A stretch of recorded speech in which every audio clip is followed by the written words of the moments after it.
पश्चिम बंगाल के पुरुलिया में साधुओं की पिटाई का मामला। पिटाई के आरोप में 12 गिरफ्तार, साधुओं की पिटाई करने का आरोप। पश्चिम बंगाल के पुरुलिया में साधुओं पर हमला, आरोपियों ने साधुओं को निर्वस्त्र कर पीटा। अमित मालवीय ने ट्वीट कर साधा निशाना। पुरुलिया में पालघर की तरह लिंचिंग की कोशिश हुई, संतों की पिटाई का मामला। वीडियो में पुलिसकर्मी साधुओं को बचाते नजर आए। बेकाबू भीड़ ने साधुओं पर बोला हमला, गाड़ी में की तोड़फोड़, गाड़ी में बैठे साधुओं समेत गाड़ी को पलटा। 3 साधुओं पर नाबालिगों के अपहरण की फैली थी अफवाह। झूठी खबर फैलने के बाद लोगों ने संतोष से मारपीट की। पिटाई मामले पर पीड़ित साधु का बयान, कहा हमें देखकर डरी महिलाएं, बेकाबू भीड़ ने हमला कर दिया।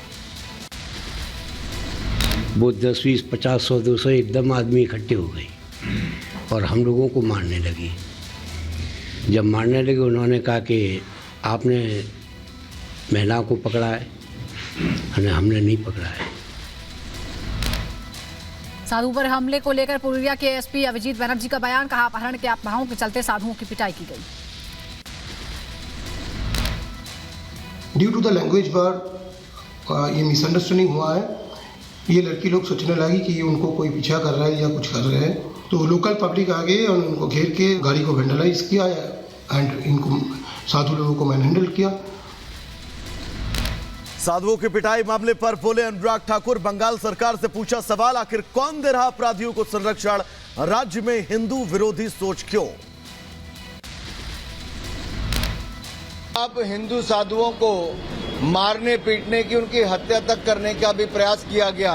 सवाल ये खड़ा होता है कि तुष्टीकरण की राजनीति पश्चिम बंगाल को कहां लेकर जा रही है और आखिरकार ये हिंदू विरोधी सोच क्यों है? साधुओं की पिटाई पर बोले स्वामी चक्रपाणी महाराज, इंडी गठबंधन की हिंदू विरोधी बयान और विचारों का परिणाम है ये। साथ ही कहा मौन न बैठे संत समाज। देखिए, ये बहुत दुर्भाग्यपूर्ण है। अभी जो पश्चिम बंगाल से पुरुलिया से ममता सरकार में जिस प्रकार से पालघर 2 दोहराए जाने का प्रयास किया जा रहा था, संत समाज आखिर कब तक सोता रहेगा? जागृत हो और इनको सबक सिखाए, ऐसे काम नहीं चलेगा। साधुओं पर हुए हमले को लेकर विनोद बंसल का बयान, कहा इस्लामिक जिहादियों का अड्डा बनता जा रहा है पश्चिम बंगाल। पश्चिम बंगाल लगातार इस्लामिक जिहादियों और कट्टरपंथियों का एक अड्डा बनता चला जा रहा है। कुछ संतों को जिस तरह से निर्वस्त्र करके पीटा गया है, वो बेहद चिंताजनक। अपराधियों के विरुद्ध कठोरतम कार्रवाई सुनिश्चित करके इस तरह की घटनाओं की पुनरावृत्ति न हो, इसके लिए सरकार को अविलंब कदम उठाना चाहिए। साधुओं से पिटाई के मामले में सुकांत मजूमदार का ट्वीट, लिखा पुरुलिया से चौंकाने वाली घटना सामने आई, बंगाल में हिंदू होना अपराध। साधुओं से मारपीट मामले पर बोले बीजेपी प्रवक्ता शहजाद पूनावाला, टीएमसी सरकार पर प्रदेश की सुरक्षा को लेकर सवाल उठाए। साधु संतों को पीटा गया टीएमसी के गुंडों के द्वारा। आज ममता दीदी के राज में पालघर 2 इसलिए हो रहा है क्योंकि वहां पर राजनीतिक हिंसा इस चरम पर आ चुकी है, इस लेवल पर आ चुकी है कि वहां पर कोई भी सुरक्षित नहीं।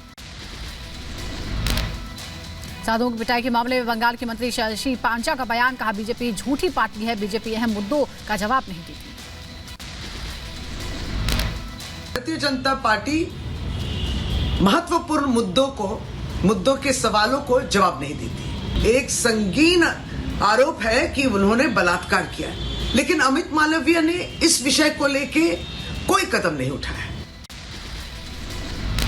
गुजरात से अयोध्या पहुंचे राम भक्त, भगवान हनुमान को चढ़ाया ध्वज। भगवान राम की प्राण प्रतिष्ठा को लेकर देश भर में धूम है। धार्मिक किताबों की बढ़िया खरीदारी, गीता प्रेस से कई धार्मिक किताबें का स्टॉक आउट ऑफ स्टॉक हो गई है। अयोध्या में भगवान राम की प्राण प्रतिष्ठा को लेकर तैयारियां पूरी, समारोह में अतिथि को दी जाएगी राम जन्मभूमि परिसर की मिट्टी। प्राण प्रतिष्ठा को लेकर देश भर से अयोध्या पहुंच रही है पूजा सामग्री। गुजरात के बड़ौदा से आया 1100 किलो का दीपक। मथुरा के दीनदयाल गौशाल समिति में बन रही अगरबत्तियां प्राण प्रतिष्ठा समारोह में इस्तेमाल की जाएंगी। आगरा में प्राण प्रतिष्ठा को लेकर लोगों में जश्न का माहौल है। बाजारों में बढ़ी है चांदी और सोने के राम दरबार की मांग। ओडिशा के कटक में निकाली गई अक्षत कलश यात्रा, केंद्रीय मंत्री धर्मेंद्र भी हुए यात्रा में शामिल। जम्मू कश्मीर के उधमपुर में निकाली गई अक्षत यात्रा, भगवान राम की प्राण प्रतिष्ठा को लेकर लोगों में खासा उत्साह। प्राण प्रतिष्ठा समारोह से पहले अलर्ट मोड पर पुलिस प्रशासन, अयोध्या में बढ़ाई गई सुरक्षा व्यवस्था, जगह जगह पर सीसीटीवी लगाई गई। गाजियाबाद में प्राण प्रतिष्ठा समारोह को लेकर महिला मैकेनिक की नेक पहल, शुरू की दोपहिया वाहनों की मुफ्त में सर्विस। पीएम मोदी ने एक और गाने को किया शेयर, ट्वीट कर लिखा, सदियों के इंतजार के बाद अयोध्या धाम में सुमंगल की घड़ी नजदीक आई है।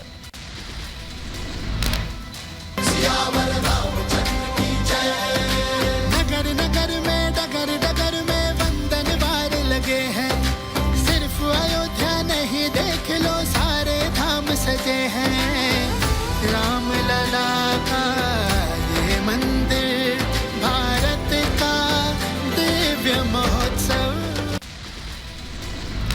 शंकराचार्य विजेंद्र सरस्वती ने की पीएम मोदी की तारीफ, कहा तीर्थ स्थानों के विकास में प्रधानमंत्री की श्रद्धा है। केदारनाथ और काशी विश्वनाथ मंदिर के प्रांगण का भी विस्तार किया। बीजेपी के वरिष्ठ नेता लाल कृष्ण आडवाणी ने पीएम मोदी की तारीफ की, कहा मंदिर का निर्माण नियति ने किया तय, प्रभु राम ने मोदी को चुना। भगवान राम की प्राण प्रतिष्ठा को लेकर राजस्थान सरकार का बड़ा फैसला, अस्थायी पटाखों से हटाई रोक, कैबिनेट मंत्री अविनाश गहलोत ने दी जानकारी। केंद्रीय मंत्री स्मृति ईरानी ने अमेठी का किया दौरा, दौरे के दौरान स्मृति ईरानी ने पूजित अक्षत का वितरण भी किया। राम मंदिर को लेकर राजस्थान के पूर्व मुख्यमंत्री अशोक गहलोत ने केंद्र सरकार पर साधा निशाना, कहा राम मंदिर को बनाया गया राजनीतिक मुद्दा, बीजेपी आरएसएस का कार्यक्रम है ये। सोनिया गांधी जी, नेता प्रतिपक्ष लोकसभा अधीर रंजन चौधरी जी, वो कहे जाते प्रोग्राम तो आरएसएस बीजेपी का है, इसलिए उन्होंने कहा है आस्था सबकी है, पूरे देशवासियों का आस्था राम मंदिर में है। ईडी ने अरविंद केजरीवाल को भेजा चौथा समन, 18 जनवरी को ईडी ने बुलाया, पिछले 3 समन में हाजिर नहीं हुए केजरीवाल। केजरीवाल को मिले चौथे समन पर अनुराग ठाकुर का हमला, पूछा जांच से क्यों भाग रहे हैं दिल्ली के सीएम, कौन सा डर सता रहा है। 2011 से लेकर 14 तक बड़ी बड़ी बातें करते थे, ऐसा क्या है जिसका डर अरविंद केजरीवाल जी को सता रहा है? ऐसा क्या है कि वो जनता के सामने आकर जवाब नहीं दे पा रहे? अरविंद केजरीवाल को चौथी बार ईडी का समन मिलने पर बोले हरीश खुराना, कहा इस बार भी केजरीवाल नहीं होंगे पेश, देंगे कोई नया बहाना। दिल्ली बीजेपी अध्यक्ष वीरेंद्र सचदेवा ने भी सीएम केजरीवाल पर साधा निशाना, कहा जांच से भागने के लिए जा रहे हैं गोवा। बीजेपी नेता बांसुरी स्वराज का केजरीवाल पर तंज, कहा सभी पर समान रूप से लागू होता है कानून, अगर आप ईमानदार हैं तो जांच में शामिल हो जाइए। बीजेपी नेता शहजाद पूनावाला ने केजरीवाल को बताया भ्रष्ट, कहा प्रतिशोध की हो रही है पॉलिटिक्स, तो सिसोदिया और संजय को क्यों नहीं मिल रही बेल। पीएम मोदी ने शेयर की अटल सेतु की रील, साथ ही लिखा मुंबई में बुनियादी ढांचे को बदलेगा अटल। सपा अध्यक्ष अखिलेश यादव ने बुलाई प्रवक्ताओं की बैठक, टीवी चैनल की डिबेट को लेकर प्रवक्ताओं से करेंगे विचार। आपको बता दें कि दिव्या पाहुजा केस में 5 गिरफ्तारी, आरोपी बलराज का साथी रवि अभी भी फरार है। मॉडल दिव्या पाहुजा हत्या मामले में गुरुग्राम पुलिस को टोहाना से 11 दिन बाद मिला शव, 2 जनवरी को हुई थी दिव्या की हत्या। लखनऊ में गैंगस्टर मुख्तार अंसारी के करीबी पर एक्शन, बाराबंकी पुलिस ने सील की संपत्ति। राजस्थान के बीकानेर में शुरू हुआ 3 दिवसीय ऊंट महोत्सव, दिखी स्थानीय संस्कृति की झलक, पर्यटकों में खासा उत्साह। झांसी में बुजुर्ग महिला की हत्या मामले में पुलिस ने की कार्रवाई, आरोपी बेटे को गिरफ्तार किया, पकड़े गए आरोपी से पूछताछ जारी। उदयपुर में पुलिस प्रशासन की बड़ी कार्रवाई, डकैती मामले में 2 आरोपियों को गिरफ्तार किया, कार्रवाई में जुटी है पुलिस। महाराष्ट्र में नशीले पदार्थ के खिलाफ मुंबई क्राइम ब्रांच ने की बड़ी कार्रवाई, 12 करोड़ का उत्पाद तंबाकू जब्त, हिरासत में लिए गए 7 लोग। ओडिशा के भुवनेश्वर में विजिलेंस डिपार्टमेंट को मिली बड़ी कामयाबी, 11,15,440 रुपए के ट्रैफिक पुलिस को गिरफ्तार किया। मुंबई में पुलिस ने एक महिला को किया गिरफ्तार, बच्ची पर लगा अस्पताल से बच्चा चोरी करने का आरोप। यूपी के मुजफ्फरनगर में पुलिस और बदमाशों के बीच मुठभेड़ हुई, गोली लगने से घायल बदमाश को अस्पताल में कराया गया भर्ती।